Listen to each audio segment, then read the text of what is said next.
Hello guys, welcome to our channel. This is Teja. ప్రస్తుతం మనతో పాటు సీనియర్ జర్నలిస్ట్ నాము బాలాజీ గారు. నమస్తే సార్. నమస్తే. బీజేపీ బీఆర్ఎస్ ఈ రెండు ఒకటైపోయినాయా? ప్రస్తుతం ఈ వార్త అయితే బాగా సెన్సేషనల్ అవుతుంది. ఎందుకంటే వచ్చే పార్లమెంట్ ఎన్నికల్లో ఈ రెండు కూడా పొత్తులతో పోటీ చేస్తున్నాయని చెప్పేసి అంటున్నారు. ఒకవేళ అలా కనుక పోటీ చేస్తే ఇక్కడ కాంగ్రెస్ పార్టీ ఒంటరి పోరాటం చేయాల్సి వస్తుంది. సో దాని గురించి ఒక వార్త అయితే బలంగా కనబడుతుంది. బీఆర్ఎస్ బీజేపీ పొత్తుల్లోకి వెళ్ళబోతున్నాయి, పొత్తులతో కూటమిగా ఏర్పడి రేపు ఎన్నికలకు వెళ్ళబోతున్నారనే ఒక వార్త బాగా వైరల్ అవుతుంది. దీన్ని కొట్టి పారేసే పరిస్థితి అయితే కనిపించట్లేదు. ఎందుకంటే యాక్చువల్గా బీజేపీ బీఆర్ఎస్ గత ఎన్నికల్లో కూడా కుమ్మక్కయినారు, కానీ అది ఓపెన్గా వాళ్ళు పొత్తు పెట్టుకోలేదు. కుమ్మక్కయినారనే విషయాన్ని రేవంత్ రెడ్డి బలంగా జనంలోకి తీసుకెళ్ళగలిగాడు. ఆ ఫ్యాక్టర్ కూడా బీఆర్ఎస్ ఓటమికి కారణమైంది. బీజేపీతో వీళ్ళు కలిసిపోయారు అన్న ఇది కారణమైంది. దానివల్ల ముఖ్యంగా ముస్లిం ఓట్లన్నీ కూడా కాంగ్రెస్కి షిఫ్ట్ అయినాయి.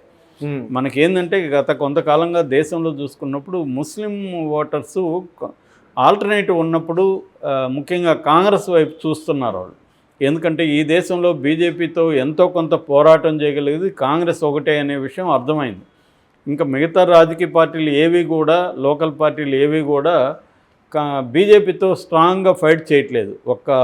కొంతవరకు డిఎంకే మనకు కనబడుతుంది, ఇటు కేరళలో communist party of India, Marxist CPM party కనబడుతుంది బీజేపీతో ఫైట్ చేయడం. అటు కొంత మమతా వరకు కొద్దిగా ఉంది రంగంలో. అంతేగాని మిగతా పార్టీలు ఏవి కూడా బీజేపీతో గట్టి ఫైట్ ఇవ్వట్లేదు. తెలుగు రాష్ట్రాల్లో అయితే, ఆంధ్రప్రదేశ్లో అయితే మరీ దారుణం. ఆంధ్రప్రదేశ్లో ఉండే 3 పార్టీలు బీజేపీతో కలిసిపోయినాయి.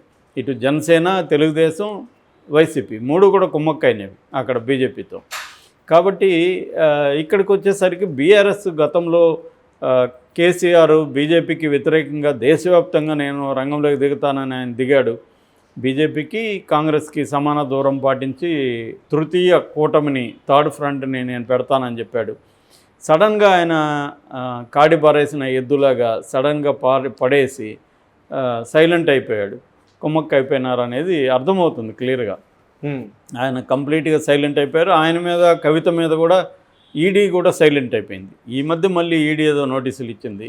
సో ఇదంతా ఏంటంటే ఒక డ్రామాగా క్లియర్గా అర్థమవుతుంది. అదే కేసులో ఈమె కింగ్ పిన్. యాక్చువల్గా సౌత్ గ్రూపు లిక్కర్ కుంభకోణంలో సౌత్ గ్రూప్కి బాస్ ఈమె. అటువంటి బాస్ని పక్కన పెట్టి ఆ సౌత్ గ్రూప్లో ఉండే చిన్న వాళ్ళంతా కూడా అరెస్టులు చేశారు. సో ఈమెను ఎందుకు అరెస్ట్ చేయట్లేదు అనేది అందరికీ డౌట్ వచ్చింది. వీళ్ళు కలిసిపోయారనే అభిప్రాయం అందరిలో ఏర్పడింది. అయితే ఇప్పుడు పొత్తు పెట్టుకుంటున్నారనే వార్తలు బలంగా వస్తున్నాయి. దానికి బీఆర్ఎస్ నుంచి కారణాలు ఏంటి, బీజేపీ నుంచి కారణాలు ఏంటి అనేది మనం చూసుకున్నప్పుడు, ముందు బీజేపీ వైపు నుంచి ఎందుకు పొత్తు పెట్టుకోవాలి కేసీఆర్తో అనుకున్నప్పుడు బీజేపీ ఏం ఆలోచిస్తుందంటే, ఈసారి 400 లోక్సభ సీట్లు తనకు రావాలనుకుంటుంది.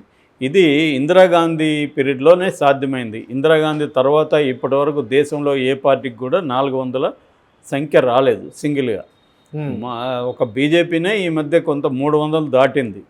సో ఈ క్రమంలో 400 కావాలంటే వాళ్ళకి ప్రధానంగా సౌత్ ఇండియాలో మొత్తం 5 రాష్ట్రాల్లో 133 లోక్సభ సీట్లు ఉంటాయి. అందులో వాళ్ళకి 30 కంటే ఎక్కువ లేవు. అది కూడా మన కర్ణాటకలో ఉంది. ఇప్పుడు కర్ణాటకలో కూడా వాళ్ళకి పోయే పరిస్థితి ఉంది. అక్కడ 25 రావు, ఇక్కడ 4 ఉన్నాయి. మిగతా చోట్ల ఎక్కడ కూడా వాళ్ళకి కర్ణాటక, తెలంగాణ వదిలేస్తే ఆంధ్రప్రదేశ్, తమిళనాడు, కేరళ ఈ 3 రాష్ట్రాల్లో ఒక సీటు కూడా లేదు వాళ్ళకి. సో అందుకని వాళ్ళు ఏం చేస్తున్నారు, 400 కావాలంటే ఇక్కడే 133 ఉన్నాయి ఈ 5 రాష్ట్రాల్లో. ఈ 5 రాష్ట్రాల్లో కనీసం ఒక 40 సీట్లు, 50 సీట్లు పెంచుకోకపోతే వాళ్ళకి ఆ 400 రీచ్ కాలేరు. సో అందుకని ఏం చేస్తున్నారంటే, అటు ఆంధ్రప్రదేశ్లో తెలుగుదేశంతో పొత్తు పెట్టుకొని నెంబర్ ఆఫ్ లోక్సభ సీట్లు అక్కడ కనీసం ఒక 10 వాళ్ళు పోటీ చేసి ఆ 10లో ఒక 5-6 అక్కడ గెలుచుకోవాలని ప్లాన్ చేస్తున్నారు. ఇక్కడ 4 ఉంది, కనీసం ఇక్కడ రెట్టింపు చేసుకోవాలి, ఒక 10 అన్నా ఇక్కడ కూడా సాధిద్దామనే ఒక ప్లాన్లో ఉన్నారు. ఎందుకంటే తమిళనాడు, కేరళలో వాళ్ళకి హోప్స్ లేవు. వాళ్ళకి హోప్స్ ఉన్నది ఈ 2 రాష్ట్రాల్లో. ఈ 2 రాష్ట్రాల్లో కరెక్ట్గా కానీ స్ట్రాటజీలను వేయగలిగితే వాళ్ళు ఒక 2 రాష్ట్రాల్లో కలిపి కనీసం ఒక 10 లోక్సభ సీట్లను సాధించే అవకాశం అయితే ఉంది బీజేపీకి. అందువల్ల బీజేపీకి బీఆర్ఎస్తో అవసరం ఉంది. ఎందుకంటే ఇక్కడ కాంగ్రెస్ స్ట్రాంగ్గా ఉంది. ఇప్పుడు కాంగ్రెస్ వ్యతిరేక ఓట్లు బీఆర్ఎస్ బీజేపీ మధ్య చీలిపోతే బీఆర్ఎస్ ఆ మేరకి కోల్పోతుంది కదా. అందుకని బీఆర్ఎస్ బీజేపీ కలిస్తే కాంగ్రెస్ వ్యతిరేక ఓటు పోలరైజ్ అవుతుంది. బీఆర్ఎస్కి బీజేపీ కూటమికి ఎక్కువ సీట్లు వచ్చే అవకాశం ఉంది. అది బీజేపీ ఆలోచిస్తుంది. కాబట్టి అది ప్రాక్టికల్గానే ఉంది. బీజేపీ థింకింగ్లో ఎక్కడ ఏమీ సత్యదూరంగా లేదు. దానికి ఆ బలం కూడా ఉంది. బీఆర్ఎస్ని ప్రెజర్ చేయగలిగిన శక్తి కూడా మోడీకి ఉంది. ఎందుకంటే రాబోయే కాలంలో కూడా మోడీ ప్రధానమంత్రి అవ్వబోతున్నాడు. ఆల్రెడీ కేసీఆర్కి కేసులు ఉన్నాయి. కాబట్టి బీఆర్ఎస్ని మనం ప్రెజర్ చేయొచ్చు అనేది బీజేపీకి ఉంది. సో బీజేపీ స్ట్రాటజీ క్లియర్గా ఉంది. ఇక బీఆర్ఎస్కి ఏం అవసరం, బీజేపీతో పొత్తు పెట్టుకోవాల్సిన అవసరం ఏంటి అనుకున్నప్పుడు 2 రకాల అవసరాలు ఉన్నాయి. ఒకటేమో బీఆర్ఎస్ కూడా బలహీనమైన పరిస్థితిలో ఉంది. బీఆర్ఎస్కి ఎక్కువ ఎంపీ సీట్లు వచ్చే అవకాశం కనిపించట్లేదు. అందుకని బీజేపీతో కలిస్తే బీఆర్ఎస్ కూడా గణనీయమైన సంఖ్యలో ఉన్నట్టుగా అనుకోవచ్చు. రెండవది, రేవంత్ రెడ్డి చాలా దూకుడుగా వస్తున్నాడు కేసీఆర్ మీదకి. కేసులు వరుసగా పెట్టుకుంటూ వస్తున్నారు. ఖచ్చితంగా ఈ ఎలక్షన్ల తర్వాత కేసీఆర్ అరెస్టు ఖాయమని కాంగ్రెస్ వాళ్ళు చెప్తున్నారు. అసెంబ్లీలో కూడా చాలా అగ్రెసివ్గా రేవంత్ రెడ్డి వెళ్తున్నాడు. అటాక్ మామూలుగా లేదు. రేవంత్ రెడ్డి అండ్ ఉత్తమ్ కుమార్ రెడ్డి, కోమటిరెడ్డి ఆయన కోమటిరెడ్డి, వీళ్ళందరూ కూడా అటాక్ మామూలుగా లేదు. అసలు ఎట్లా మాట్లాడుతున్నారంటే చిన్నపిల్లల్ని ట్రీట్ చేసినట్టు కూర్చోరను అన్నట్టుగా మాట్లాడుతున్నారు. సో ఇంతకుముందు వరకు ఈ అటాక్ లేదు.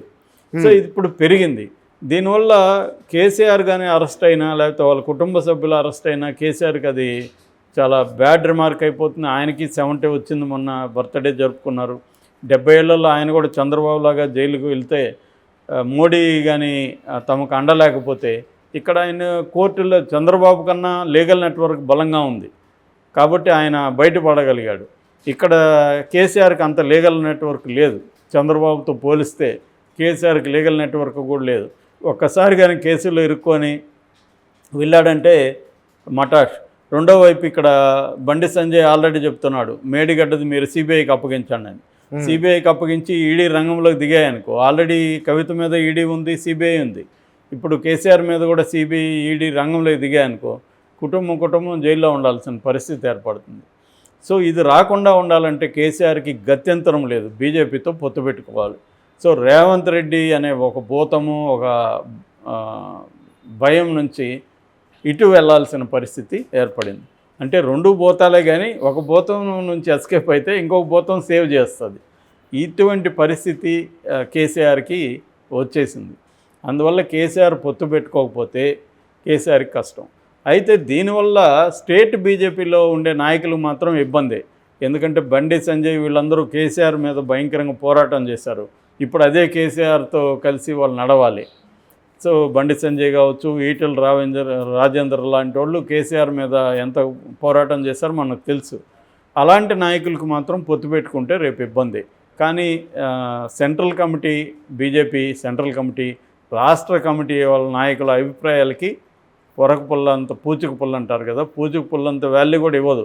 బాబు నీ ఆపురాను, నీ కథ ఆపు అని పక్కన పెట్టేస్తుంది. కాబట్టి బండి సంజయ్ అన్నాడు మొన్న, మెడకాయ మీద తలకాయ ఉన్నాడు ఎవడు పొత్తు పెట్టుకోడు బీఆర్ఎస్ అని. ఆయన మాటలకి ఎవడు వాల్యూ ఇవ్వడు, ఎందుకంటే ఆయన పక్కన పెట్టేశారు ఆల్రెడీ. కాబట్టి ఇక్కడైతే పొత్తు పెట్టుకునే పరిస్థితులు అయితే మాత్రం ఇటు 2 వైపుల నుంచి బలంగా కనిపిస్తున్నాయి. బీఆర్ఎస్కి పొత్తు అవసరం, తన కుటుంబాన్ని తనను జైలు నుంచి కాపాడుకోవాలన్నా, రేవంత్ రెడ్డి దీని నుంచి కాపాడుకోవాలన్నా అవసరం. ఎందుకంటే రేపొద్దున ఈయన బీజేపీలోకి వెళ్తే రేవంత్ రెడ్డి కూడా దూకుడు తగ్గిపోతుంది. ఎందుకంటే రేవంత్ రెడ్డి మీద కూడా ఆల్రెడీ కేసు ఉంది కదా, ఓటుకు నోటు కేసు ఉంది. దాంట్లో సిబిఐకి అప్పగించాలని ఆళ్ళ రామకృష్ణ సుప్రీంకోర్టులో వేస్తున్నాడు. రేపొద్దున దాంట్లో సిబిఐ ఎంటర్ అయితే మళ్ళీ రేవంత్ రెడ్డి జుట్టు మోడీ దగ్గర ఉంటుంది. కాబట్టి రేవంత్ రెడ్డి కేసీఆర్ మీద దూకుడికి వెళ్తే మోడీ అక్కడ బిగిస్తాడు. కాబట్టి రేవంత్ రెడ్డి దూకుడిగా వెళ్ళడు.